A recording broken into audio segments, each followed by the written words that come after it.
Assalamu alaikum. Кыргыз эли кандайсыздар? Мен көрүүчүлөрүм, Талас областынын тургундары.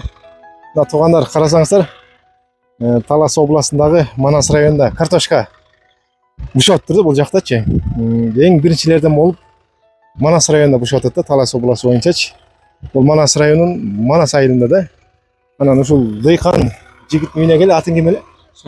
Шамил деген дыйкандын үйүнө келдик. Бул жигит мына ушундай картошкалар тигеткен жылда өзгөчө сорттогу. Бул не деген сорттор? Бул картошка голландский актриса деген сорт. Голландиядан келген. Биринчи эле продукция. Буну жазында көлдөн алып келип, быйыл тиккенбиз. Иним алып келип тикти да бул жерге. Негизи жылда тигесиң же быйыл элеби? Жок, жылда картошка менен иштегениме 4-5 жыл болду да. 4-5 жылдан бери ушу көлдөн жакшы голландский сорттордон алып келип тигебиз. Анан Шамил, сен ушу жылда июлдун башында бышып калабы картошкаларың? Ооба, жылда июлдун башында бизде бышат. Эң биринчи Талас областында биз базарга чыгарабыз картошкачы. Бизде ушу актриса жана Ривера сортторун алып келип тигебиз. Ушу биринчи продукция голландский. Шаарда биз Агровей деген компания менен иштешебиз. Ошол жалаң Голландиядан картошка ташыйт. Ошо менен иштешип, биздин эмнеге дегенде Манас району бул эң ысык жана эрте бышчу жер экен да. Бизге ушундай картошка эрте бышат, аябай мүмкүнчүлүктөр көп экен. Картошка тигип эрте сатып жибергенде азыр картошканын баасы 30 сомдон сатып атабыз биз. Ушул картошкаларды, карасаңыздар кандай чоң картошка. Ушул 30 сомдон. 30 сомдон болуп атат азырчы. Бул оптон баазыбы? Ошондой. Оптон баасы. Оптон баазы. Оптон баасы. Мал базарларга алып чыгасыңар. Мал базарга, Таласка базарга алып барабыз. Бул эми урукка да сатасыңар да буюрса. Ооба. Эгер каалоочулар болуп ушундай картошка тигебиз десе, муну уруктарын алып келип беребиз да биз. Биринчи продукция, экинчи продукция таза уруктарын биз көлдөн. Уруктарын өзүнчө алып келип бересиңерби? Бул жактан алган болбойбу? Кааласа бизден деле алып кетсе болот. Күзүндө азыр мен бул инимдики бери 30 сот. 30 сотун казып, эртерээк сатып алайын деп казып атат. Мен өзүмдүкү 1 гектар жер бар. Кааласа ошол мен казып атканда келип картошканы көрүп, анан урукту ошол асканда деле алса болот. Бул эми картошка кандай, дамы кандай, эзилип калбайбы? Дамы жакшы, бул сулуу болот. Бул актриса базарга барганда да аябай өтүмү жакшы да. Көрөсүздөр, чоң, мен алакандай чоң болот. Алакан көрүнбөй калат. Өтө чоң экен о. Түшүмдүү да аябай жакшы болот да. Бул жер кандай өзү? Дарылап турасың да жерди, удобрениялар берип турасың. Ооба, амофос беребиз. Жазында амофос беребиз. Анан тигип атканда ичине диамофос салып анан тигебиз да. Азыр эми кастырып атсың, буюрса. Бул жакта чөп деле жок экен, картошканы жакшы карасаң керек. Эми бул касып койгондон кийинчи эмне болот? Экинчи урожай болобу да, бирдеке кыласыңбы? Бу жерди каскандан кийин биз бадыран же сабиз тигебиз. Же жүгөрү тигебиз биз. Биз бул айылда постоянно 2 түшүм алабыз да.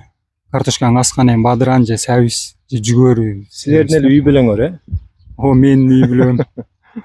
Өтө жакшы. Будан тышкары неңер бар дагы?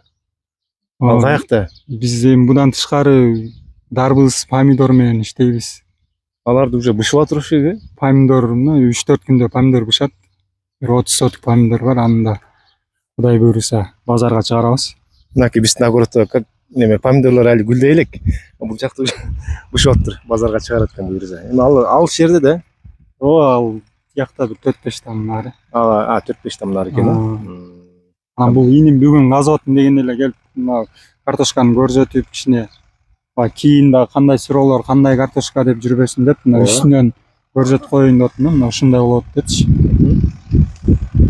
Жакшы экен. Эң майдалары ушундай экен да, мисалы. Эң майдалары мына жумурткадай болот да. Жумурткадай. Ушундай экен. Бул жер азыр 28 соток. Кудай буйруса жарымы казылып калды. Жарымынан бир 6,5 тонна чыкты да. 28 сотоктон бир 12 тонна Кудай буйруса алат. 12 тонна алып кеткен, Ооба. Буну эми канча убакытка чейин сактайсыңбы же сатып жиберип жок кыласың кандай? Жок, буну сразу эле сатабыз. Эртең клиенттер бар да. Клиенттер бар. Базарга клиенттер бар, ошол жака алып барабыз. Сен постоянно билген клиенттериң бар да? Ооба, постоянно базарга апарып эметип жүрөбүз. Картошка менен мына 4-5 жылдан бери иштешип кичине эмелеринде бирик калып, эгер билбегендер болсо жардам берип аракет кылып эметебиз. Биздин Манас району негизи эрте бышат, баягы эрте сатып жибергенге аракет кылышкан чоң мүмкүнчүлүктөр бар экен да. Эми бул видеону көргөндөн кийинчи мен башка жакта көрүүчүлөрүм бар да. Заказ берсе бере бересиң да. Телефон номери калтырабыз экен. О, телефон номериңди чалсын. Бишкектегилер көрүшү мүмкүн. Алыс жактагылар көп көрөт да. Но бизде дагы жана Агровей деген компанияда жаңы Голландиядан жаңы картошкалар келип атыптыр да. Бүгүн сүйлөшсөм, ошо 55 күндө бышат турган жаңы сорттор бар дейт. Кудай буйруса күзүндө аларды алып келебиз да. Будан да эрте чыгарганга аракет кылабыз дагы. Будан да эрте бышканга Ооба, будан да эрте бышканга аракет кылабыз. Жакшы экен. Кудай буйруса аракет кыла берсең эми келип башкаларга да кичине ошо биз кылган нерсени башка бир Манас районунда жашагандар да эмне тигебиз, баары эле да фасоль тигип атпайбы? Ошодон караганда ушундай жакшы нерселерге өтсүн деп кичине эрте бышат, биз кылган башкалар да көрсүн, кылсын деп ушуну аракет кылып көрсөтүп атабыз. Бул жакта азыр эжелер терип атат аркасынан. Ооба. Буну эми күнгө калтырбай сразу терип аткан экен да. Ооба, сразу казар менен терип каптап дайындайбыз да кечкеге. Бунун эмичи сен эл катары эле тиккенсиң да. Кайсы айда тиккенсиң? Буну биз марттын 25-inde тиккенбиз. Марттын 25-inde эл катары эле экен. Ооба. Жок, бир аз эртерээк экен, Ошо эртерээк тиккенбиз да. Бизде негизи жазда кичине эртерээк келет да биздин районгочу. Эртерээк тиккенбиз. Эми ушунча эрте бышышына сен эмне кылдың буга? Кандайча эрте бышып кетти дагы. Буга биз эч нерсе кылбайбыз, эми андай деле секрет деле жок. Бул просто актриса бул 70 күндө бышат да өзүчү. 70 күндүк. Ооба, 70 күн, 60 күндөн 70 күнгө чейин. Азыр биз бул жерге 62 күн болду го дейм тиккенибизгечи. Уже касып баштадык. Дагы Ревера деген уруктар бар. Алар болсо 55 күндөн 60 күнгө чейин бышат. Будан да эртерээк бышат да. Ошондо азыр дагы тиккенге убакыт барбы буну бышканына?